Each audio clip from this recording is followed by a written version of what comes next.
19/43 19/43 divided by 1/2 plus 1/3 plus 1/1 plus 1/4. ఏది చెయ్యకుండా answer ఆప్షన్లు ఎలిమినేట్ చేద్దాం.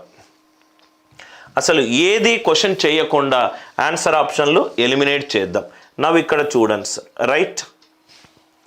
సెకండ్ ఆప్షన్ 19/43 ఈక్వలెంట్ టు 19/43 అవ్వాలి అని అంటే ఇది 1 అవ్వాలి.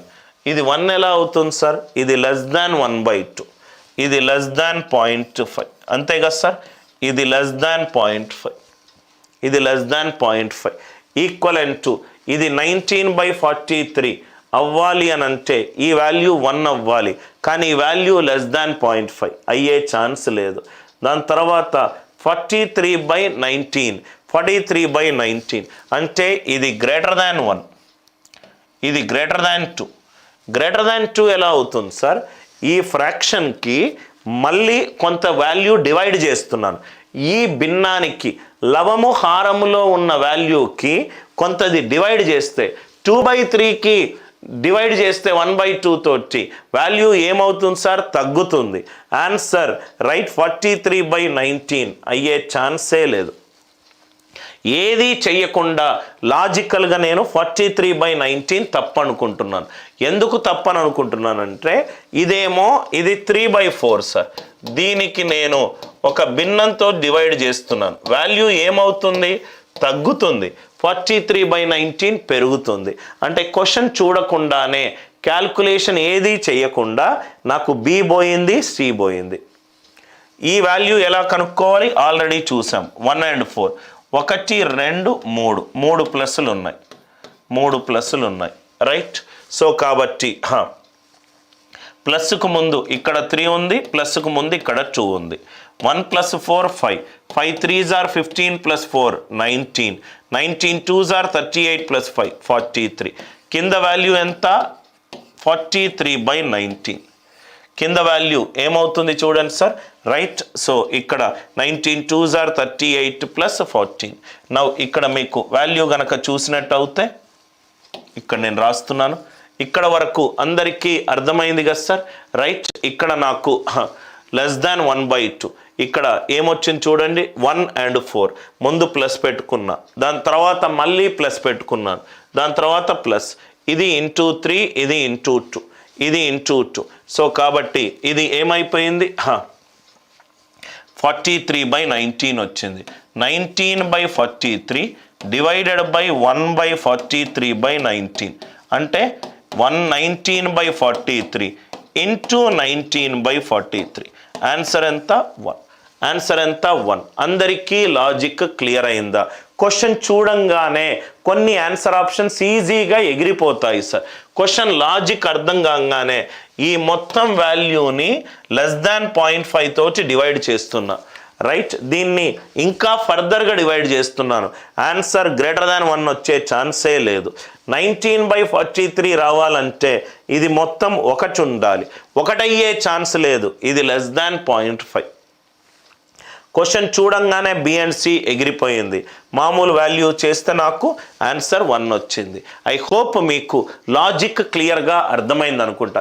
ఇవన్నీ క్వశ్చన్స్ కొంచెం చూస్తూనే ఉంటే మనకు చాలా ఈజీగా సాల్వ్ చేయగలుగుతాం సార్. నవ్వు ఇక్కడ చూడండి, 2 is equivalent to x + 1/1 plus ఇది డినామినేటర్ వాల్యూ పెరిగింది అంటే 2 is equivalent to x plus less than 1 ఉంటుంది. హారము పెరిగితే వాల్యూ తగ్గుతుంది అంటే x equivalent to 2 minus less than 1 ఉంటుంది. అంటే x ఈజ్ గ్రేటర్ దాన్ 1 ఉండాలి. అయిపోయింది కదా సార్. x అనేది గ్రేటర్ దాన్ 1 ఉండాలి, x అనేది గ్రేటర్ దాన్ 1 ఉండాలి. ఇది కాదు, ఇది కాదు. క్వశ్చన్ చూడంగానే నాకు 2 ఆప్షన్లు ఎగిరిపోయినాయి. ఎందుకు ఎగిరిపోయింది సార్? ఇది కనుక ఇక్కడ చూడండి సార్, హారము 1 ప్లస్ హారము పెరిగింది, వాల్యూ తగ్గుతుంది. ఇది less than 1. 2 equivalent to x plus less than 1. So ఇక్కడ నేను 0.8 పెట్టుకున్నాను అనుకోండి, x 1.2 వస్తుంది. ఇక్కడ 0.7 పెట్టుకున్నాను అనుకోండి, ఇక్కడ 1.3. x అనేది గ్రేటర్ దాన్ 1. కాబట్టి ఇది పోయింది, ఇది పోయింది. 21/17. నవ్వు ఇక్కడ చూస్తే 20 17 21. 17 1s are 17, 4 4 17, 4 4s are 16. ఇక్కడ 1 4 వస్తుంది, 1 4 వస్తుంది. అదే 17 18, 17 1s are 17. రైట్. సో ఇక్కడ మీరు ఆన్సర్ నుంచి క్వశ్చన్ అయినా రాబట్టొచ్చు, లేకపోతే రైట్ మీకు ఇట్లా అయినా చేసుకోండి సార్. 2 మైనస్ 18/17 ఎంత సార్? ఇది 34 మైనస్ 18, 16/17. ఈ వాల్యూ 16/17కి ఈక్వల్ అవుతుందా చూసుకోండి. ఈ వాల్యూ 16/17కి ఈక్వల్ అవుతుందా చూసుకోండి. ఏమవుతుంది సార్? 7/4, 4/7. 4/7 అంటే 11/7. ఇది కాట్లేదు. ఏ వాల్యూ ఈక్వల్ అవుతుందో అది మీరు చూసుకోండి. Are you all with me? ఎలా చూసుకోవాలో ఆల్రెడీ మనం సాల్వ్ చేసాం. 2 is equal to x plus 1/1 plus ఇది 7/4. అంటే 2 is equal to x plus 1 ఇది 1 ప్లస్ 4/7. అంటే 2 is equal to x plus ఇది 7/11. ఇది ఎంత అవుతుందో ఆన్సర్ చూసుకోండి. ఆ ఆన్సరే ఇక్కడ చెయ్యండి. నవ్వు ఇక్కడ చూడండి సార్. 1 ప్లస్ 3 ప్లస్ 1/4 ఇదెంత సార్? 13/4. ఇది 13/4 అంటే ఇది 4/13. క్యాల్కులేషన్స్ మీరు చూసుకోండి sir. I hope the idea it is clear. ఈ లాజిక్లు ఇవ్వడానికే నేను ఈ క్లాస్ తీసుకుంటున్నాను. ట్రెడిషనల్ మెథడ్ ఆల్మోస్ట్ ప్రతి ఒక్కరూ సాల్వ్ చేయొచ్చు. 2 ఈజ్ ఈక్వల్ టు ఈ వాల్యూలు కనుక్కోవడం ఈజీ సార్.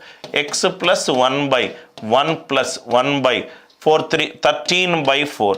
13/4 అవుతే ఈ వాల్యూ ఏమవుతుంది? 2 is equal to x/1 plus 4/13. అంటే 2 is equal to x plus 13/17. అంటే 21/17. ఇది ఎలా అయినా మీరు కనుక్కుంటారు సార్. ఇది ఎలా అయినా మీరు ఈ ట్రెడిషనల్ మెథడ్లో మీరు కనుక్కుంటారు. ఇది ఏమో లెస్ దాన్ 1, ఎక్స్ ఏమో గ్రేటర్ దాన్ 1. 13/17, 12/17 ఎందుకు తీసేశాను? అందరికీ పర్ఫెక్ట్గా ఐడియా వచ్చింది అనుకుంటా. అది అయిపోయిన తర్వాత మీరు ఆన్సర్ ఆప్షన్ నుంచి కూడా చేయొచ్చు సార్. 2 నుంచి ఎక్స్ను తీసేసేయండి. 2 మైనస్ 18/16 అంటే ఇది 16/17 అవుతుంది.